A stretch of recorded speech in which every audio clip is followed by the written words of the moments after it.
तो बच्चों आपका सीएमए इंटर के एग्जाम 11 जून से स्टार्ट है। अब आपको एग्जाम के टाइम में किन बातों का ध्यान रखना है, इसके लिए इंस्टीट्यूट ने कुछ जनरल गाइडलाइंस आप लोगों के लिए निकाली हुई हैं। तो आज हम वही जनरल गाइडलाइंस डिस्कस करने वाले हैं जो आपको एग्जामिनेशन के टाइम पे ध्यान रखनी है।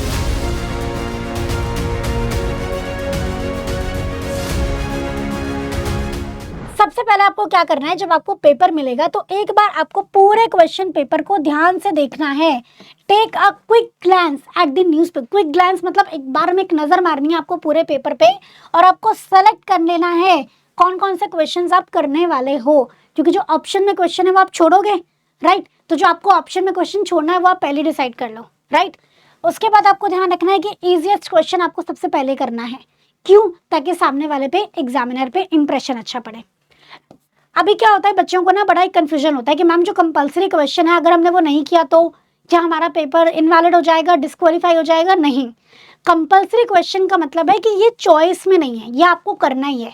कंपलसरी क्वेश्चन नहीं करोगे तो आपके जो ओवरऑल मार्क्स हैं वो कम हो जाएंगे, पर इसका मतलब ये नहीं है कि आपका पेपर डिस्क्वालीफाई हो जाएगा। प्लीज समझो इसको, ठीक है।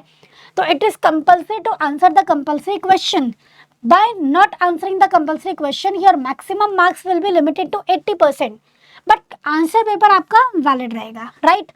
Next है आपका it is preferable to answer the fewer questions correctly. सारे क्वेश्चन करने के चक्कर में पता चले जो आपको बहुत अच्छे से क्वेश्चन आता है आपने वो अच्छे से अटेम्प्ट ही नहीं किया या गलत अटेम्प्ट कर दिया। तो अगर आप कम पेपर अटेम्प्ट कर रहे हो पर एकदम परफेक्टली अटेम्प्ट कर रहे हो वो ज़्यादा अच्छा है, राइट। लेकिन आप पहले से प्रैक्टिस करके चलो कि आपका पेपर छूटे ही ना, ऐसी नौबत ही ना आए। इसके लिए आपको क्या करना है, आपको पहले से ही टाइम मैनेजमेंट करके चलना है। टाइम मैनेजमेंट कैसे करना है वो भी मैं बताऊंगी, ठीक है। It is preferable to answer the fewer questions correctly and fully rather than more questions answered partially in each case. तो आप 4 क्वेश्चन आधे आधे कर रहे हो, इसके बेटर है 2 क्वेश्चन पूरा करो, ऐसा इंस्टीट्यूट कह रहा है। नेक्स्ट है just before answering each question read the question very carefully. बहुत ध्यान से क्वेश्चन करे पढ़ेंगे, वर्ड टू वर्ड पढ़ेंगे और आप हर एक वर्ड की इंपॉर्टेंस समझेंगे। क्वेश्चन में क्या कौन से वर्ड से क्या इम्पैक्ट पड़ रहा है क्वेश्चन के आंसर पे, आपको एनालाइज अच्छे से करना है। स्पेशली लॉ के पेपर में तो बहुत काम आता है, ठीक है। एटलीस्ट वंस आपको एक बार हर वर्ड को अच्छे से ध्यान रखना है और अगर जरूरत पड़े तो दोबारा भी 2 से 3, 3 से 4 बार भी क्वेश्चन को पढ़े, अगर कोई फर्क नहीं पड़ता बेटा।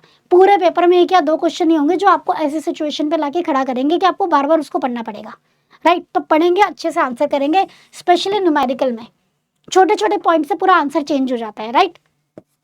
नेक्स्ट है आपका allot time for each question depending on the marks allotted. अब आप देखो आपका 100 मार्क्स का पेपर है, आपको 3 घंटे मिलते हैं यानी कि 180 मिनट्स मिलते हैं। 20 मिनट्स अगर हम रिवीजन के लिए अलग कर दें, कितने मिनट्स बचे? 160 मिनट। तो अराउंड मान के चले हम 1.5 आपके पास मिनट बचे हैं 1 मार्क्स के लिए। क्या लिखा है? Allot time for each question depending on the marks allotted based on the marks allotted to the question. Generally आपके पास 160 मिनट्स होते हैं 100 मार्क्स के लिए अपना रिवीजन टाइम हटा के, hence you can allot 1.5 minutes per mark. ऐसा करके चल लो शुरू से ही। अगर आपको कोई 6 मार्क्स का क्वेश्चन है तो 1.5 इंटू 6 9 मिनट से ज़्यादा नहीं लगाना। अगर आपने पहले से फॉलो कर लिया तो पेपर छूट ही नहीं सकता, सवाल ही नहीं उठता, right. Try to stick to the schedules. जो आपने पहले सोचा था कि पहले मैं ये क्वेश्चन करूंगा बाद में क्वेश्चन करूंगा, उसी हिसाब से करो। ज़्यादा कन्फ्यूजन अपने माइंड में लाने की ज़रूरत नहीं है। अब आपको हो सकता है कि कंपलसरी क्वेश्चन ज़्यादा टाइम ले ले, क्योंकि जो सबसे पहला कंपलसरी क्वेश्चन होता है थोड़ा लेंदी होता है, पर टेंशन मत लेना। ओवरऑल पेपर इस तरीके से बना होता है कि इजियर क्वेश्चन में आपको कम टाइम लग जाएगा, ठीक है। तो however the compulsory question may take longer, पर टेंशन नहीं लेंगे। आपको इजियर क्वेश्चन में टाइम बचाना है और बचता भी है, ठीक है। ओवरऑल पेपर ऐसा ही सेट होता है कि बच्चे का टाइम थोड़ा सा बच जाए इजियर क्वेश्चन में। Answer the theory question preferably in the last. होता क्या है देखो, प्रैक्टिकल क्वेश्चन में थोड़ा दिमाग ज़्यादा यूज़ होता है। जब आप फ्रेश होते हो स्टार्टिंग में, जब आपके पास टाइम होता है चीज़ों को सोचने का, तो आप प्रैक्टिकल यानी कि न्यूमेरिकल क्वेश्चन करो। थ्योरी क्वेश्चन बाद में करो, क्योंकि थ्योरी क्वेश्चन कम टाइम में भी आप ज़्यादा लिख पाते हो, राइट। वो तो याद करी हुई चीज़ें आपको लिखनी है, कोई कैलकुलेशन कुछ सोचना नहीं है ज़्यादा। तो यही लिखा है कि थ्योरी क्वेश्चन प्रेफरेबली लास्ट में करो, क्योंकि न्यूमेरिकल सब्जेक्ट के केस में, क्योंकि वो तो आप कम टाइम में भी ज़्यादा आंसर कर सकते हो। Impress the valuator with the first answer. First answer आपका बेस्ट प्रेजेंटेशन होनी चाहिए, नीटनेस होनी चाहिए, क्लैरिटी होनी चाहिए, क्लियर लिखोगे, कंटेंट प्रॉपर लिखोगे, प्रेजेंटेशन करोगे तो आपको सारी चीज़ों में फर्स्ट क्वेश्चन में एकदम बढ़िया से लिखना है। Impress the evaluator with the first answer. It should represent your caliber to give good answer in all the respects. वो जो एक आंसर लिखोगे फर्स्ट, वो ऐसा होना चाहिए जो शो करे कि हाँ आप कितने एफिशिएंट हो, आप कितने अच्छे से आंसर कर सकते हो, राइट। जल्दीबाजी नहीं करनी है फर्स्ट क्वेश्चन में, पर हाँ टाइम का भी ध्यान थोड़ा सा रखना है। If there is a question जिसका आंसर तो आपको पता है पर आपके पास टाइम कम है, बहुत बच्चे यहाँ फंसते हैं, मैम आता तो था पर टाइम नहीं था, तो बेटा शॉर्ट में लिख दो, 0 से तो अच्छा है ना। Try to write synopsis means short में आप उसको लिखने की कोशिश करेंगे। तो if there is a question for which you know the answer but do not have the time to write it fully, write a synopsis for the answer.